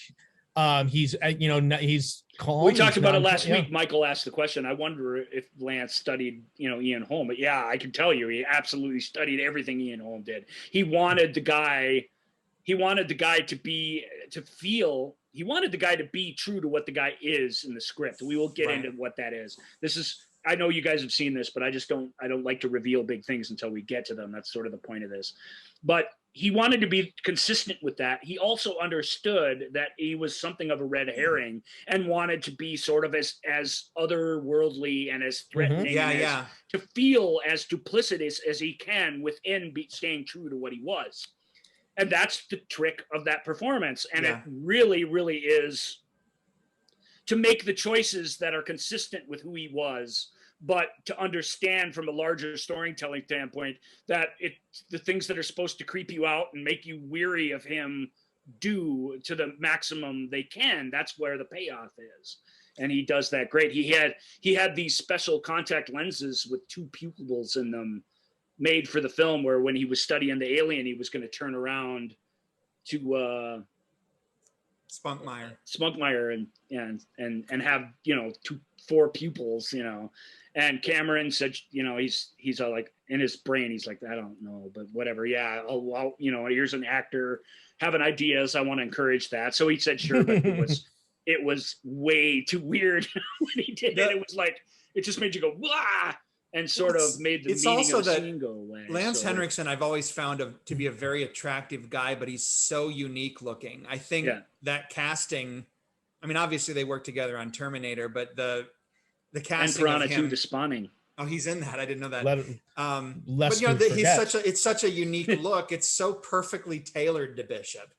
It's like you never question that he's an android. I mean, that's obviously performance, the power of his performance, but the way he looks, it just like, of course he's an android, it just, I think that this is his signature role. I mean, maybe Millennium could be a close second, but I think Lance Henriksen is he had Oscar buzz this last year for a film he did with Viggo Mortensen. And so hoping that he would get that because I think Sure, he's that'd be so under celebrated, you know? Yep. Although I think in nerddom, I think he's worshipped, and Yeah. you can do worse than that. You know what I mean? I think in the larger world, in the, like you say, the Jack Nicholson, Matt Damon, Oscar party world, sure, he's not that celebrated, but I really do think on our level of film discourse, he's a hero of the revolution in a true sense, and we're all in awe of him in a way. I met him briefly. I don't even remember what the conversation was about, but it was, I mean, I'm sure I just shrunk away after I said hello. Like I couldn't, you know, what am I going to say? It's Bishop, you know? Like, hey, He just said, he's a pretty said, "What gracious up, guy. half man? what's up, half man? What's up, half He's a man?" pretty gracious guy. He's fun. He's Yep. one of the guys who's really fun to listen to talk about the behind the scenes stuff, because he was third movie with Cameron and second movie with Cameron and Gale, and he was a real stand behind them and kind of back them up big time to everybody else on the set, plus to wherever there was gruff. Him and the first assistant director almost got into fisticuffs. Wow. He said the director kept calling him the artiste, and Lance thought he was he thought he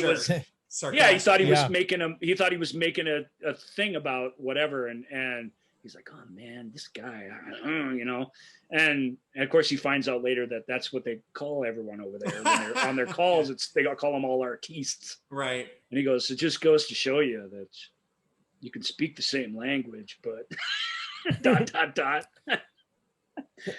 All right, so he's fantastic in this. Bishop is That's another iconic role. I think that maybe that Vasquez and Ripley are the three iconic roles, with Hudson pulling a number fourth place. Yeah, and Hudson in a soundbite way is certainly iconic without question, and Hicks, of course, isn't meant to be iconic, but you just heard the depth of our love for him. So you know, and they mostly come at night. You know, they're all icons unto themselves in a way. Well, I really believe that each character, even Burke. On this most recent trip I took to San Francisco, a buddy of mine told me about the Super 7 store, which that's the company that does all the movie licensed figures, but they make them look like Kenner Star Wars toys. That's the packaging. And I guess it makes sense because on the set that I got all of them. Mm-hmm. It's Ripley, Vasquez, Newt, Bishop, Hicks, the Xenomorph, and Hudson. I think those are the actual 7 figures. So, I mean, right there, that explained, well, yeah, they're not going to make a Wierzbowski, sadly, but... No, they didn't even make a Gorman or an Apone. Yep. Oh, yeah, Gorman. Kind of too bad. Gorman hangs in there a long time, I should say, as far as and William Hope's anyway, nice pecs, Joel, you're trying to get us to the briefing scene. I'm trying to. Well, so let's get it to the planet. Let's get to the planet, and that's where we'll break for the day. Let's get to the launching off to the planet, the start of the actual mission proper. So they're woken up. I believe in my heart that will move faster than this stuff has been moving. We'll find out. I'm sorry. One more thing, Joel, before you go on. It's like, I don't think we can be held responsible for our love. No. It's like we can't, there's nothing we can do. No. I mean, this movie is so part of my DNA. It's like you said, we could talk about this for 50 hours. Right. And if we're not careful, we will. Sorry, go, Joel, go. No, the briefing scene is important though, because you get introduced to them all.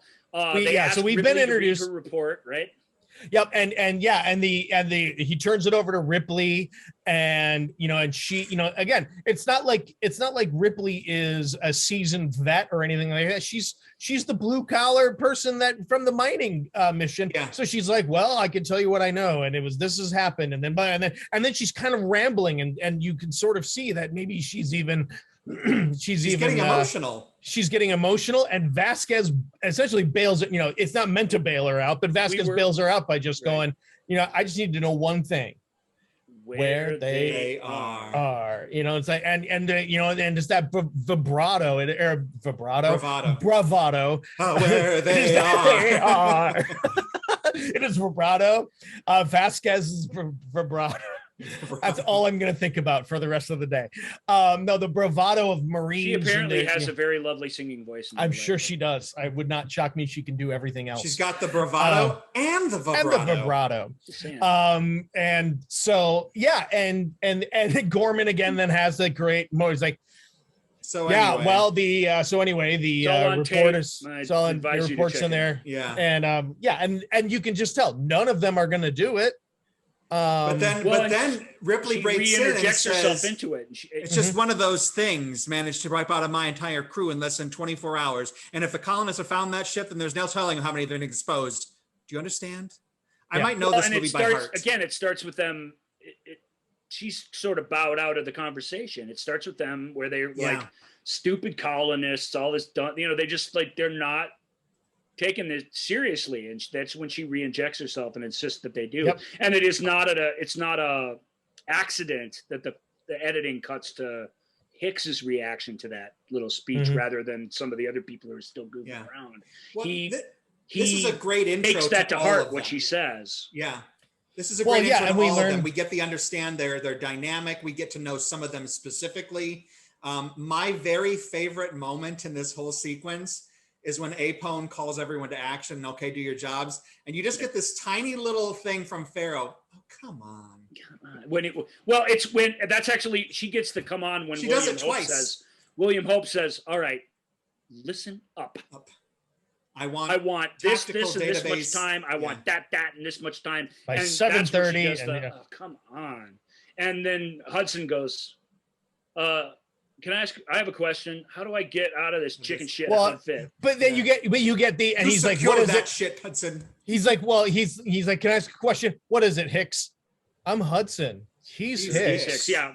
Right, exactly. Gorman doesn't even know who these people are. You don't even, and again, it sets it all. That's a nice thing. We talk about every damn time I talk about the succinctness of bits of lines. That is Gorman in a nutshell, right there. That's it. Yeah, and then then he goes, what's the question? Private. Oh yeah. Yeah.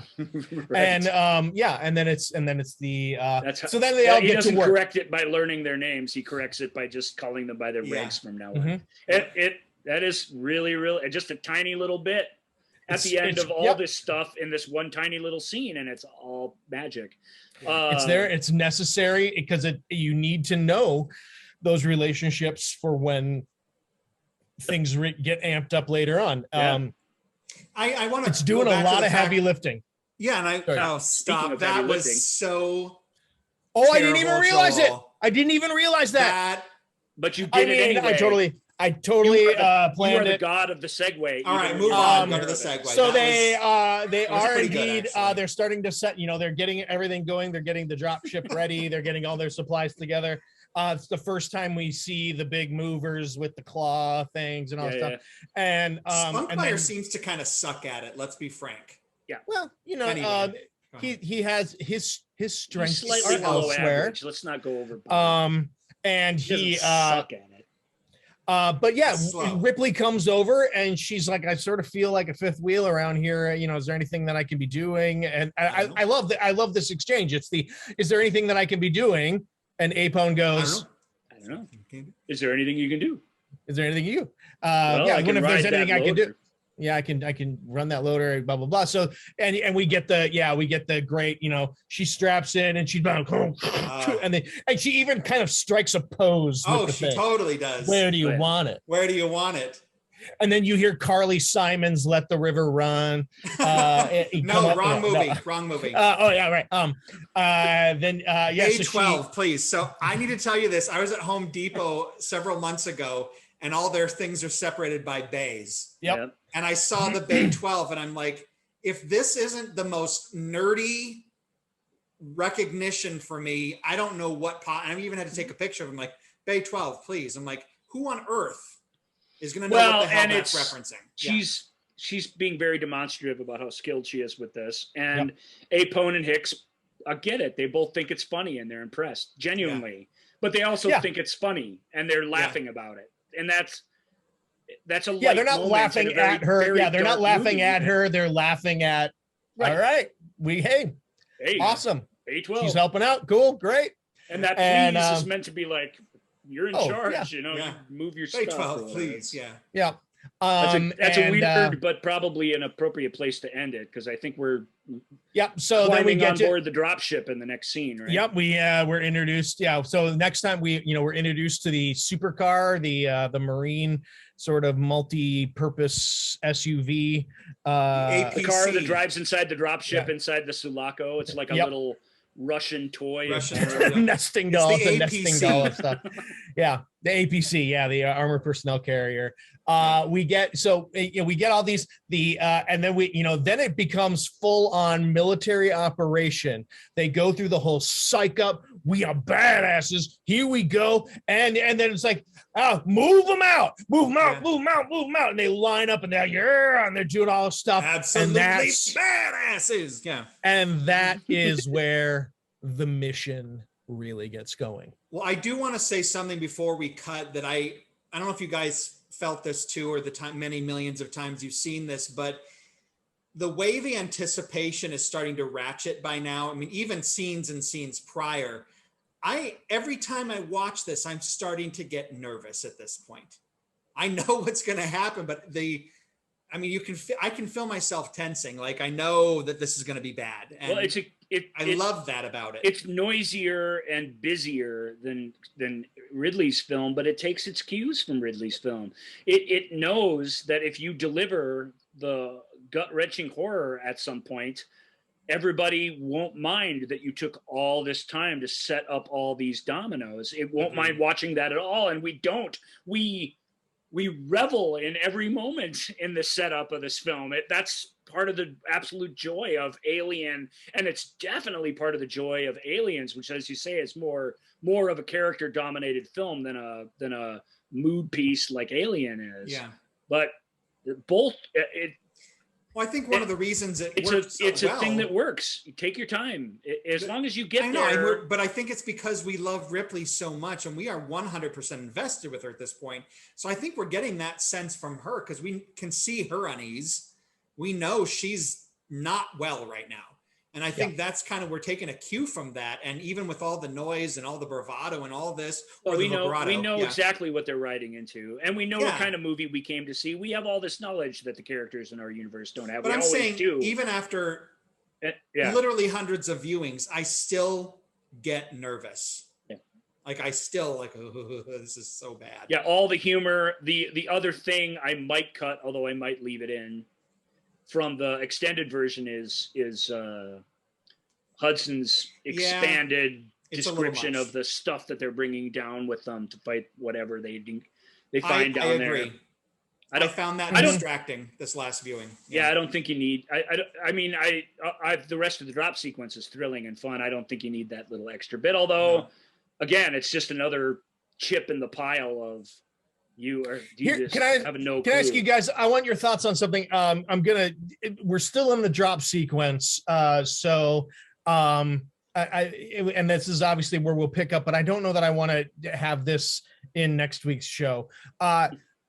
Ripley's the one who says, Lieutenant, how many drops is this for you? Mm-hmm. Well, she noticed that he's tense and freaked out once they start dropping out of the mothership. Yeah. No, I think it's not just that.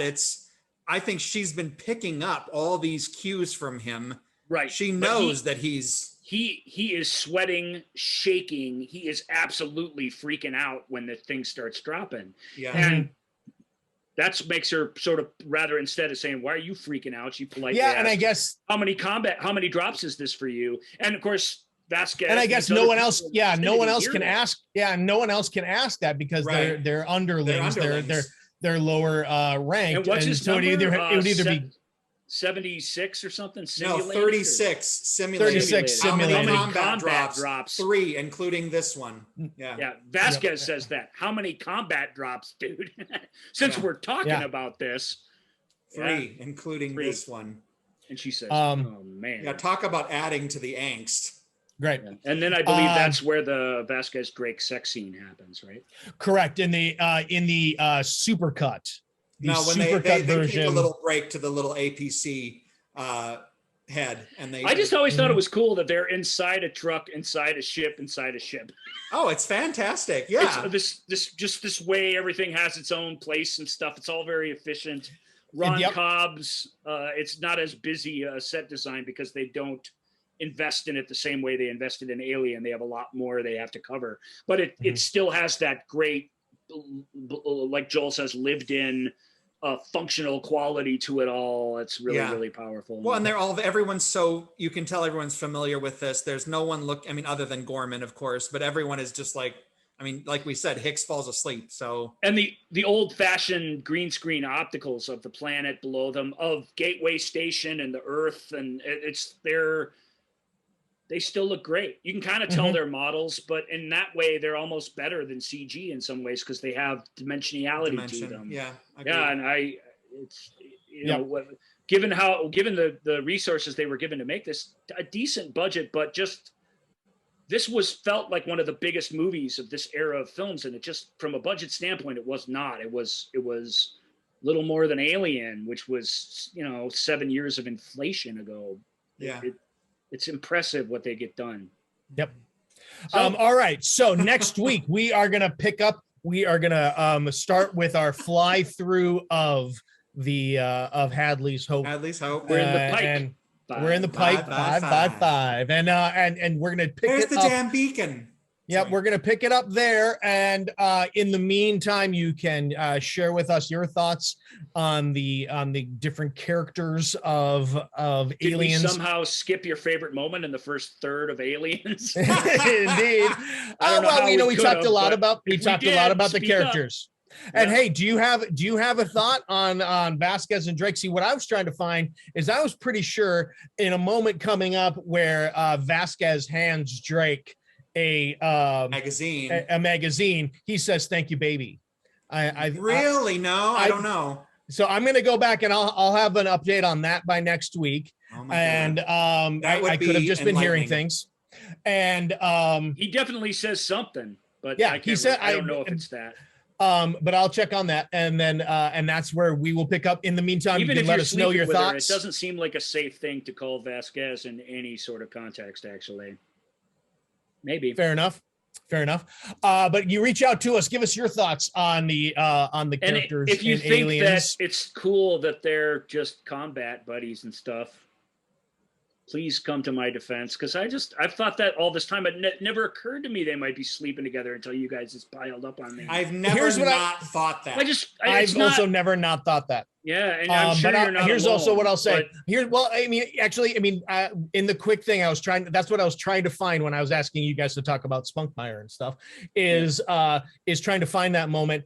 Most people actually think Vasquez is a lesbian, and that's actually the big thing. But that fits into 1986's viewpoint of women Possibly. who might show some masculinity. Anyway, I just think there's real value in a screen relationship between two people like this that are this bonded that has nothing to do with rutting. That's my final point on it. I completely agree with you. It's just something. There's a chemistry and I feel like that my innocence has been shattered by now. It's not necessary that that's what it is, but I have always understood it. Yeah. I've always just sort of felt that way too. My interpretation is that yes, they are a couple. I don't think that Spunkmeyer and Farrow are doing, but they're a team. They could be. They spent a lot of time. They have an old married couple way of interacting with one another. Correct, but I do not think that they are. I do not think that they are having relations. Anyway, you can reach out to us at Ask Joel and Ryan on Twitter, Instagram, and now on TikTok, and the Ask Joel and Ryan at gmail.com, and the Movie Show with Joel and Ryan page on Facebook. And if you're on YouTube, if you're watching us on YouTube, like and subscribe, and tell your friends. All right, that is going to do it. Michael, thank you again so much for joining us, and we will see you, of course, next week. And dear listener, I hope that you will join us next week for our continuing discussion of James Cameron's. Hey, Michael, what's better than a whole week of talking about aliens? 2 whole weeks. Baby! Ow! There it is. I think that is where we leave this episode. All right. And remember, Carter Burke is the best. Yay. Take care. Thank you for listening to The Movie Show with Joel and Ryan. Remember, all views and opinions represented in this podcast are personal and belong solely to the speaker and do not represent those people, institutions, or organizations that the speaker may or may not be associated with, unless explicitly stated. None of these views and opinions were intended to malign or deceive. And now, here's the producers, circa 1982, to play us out.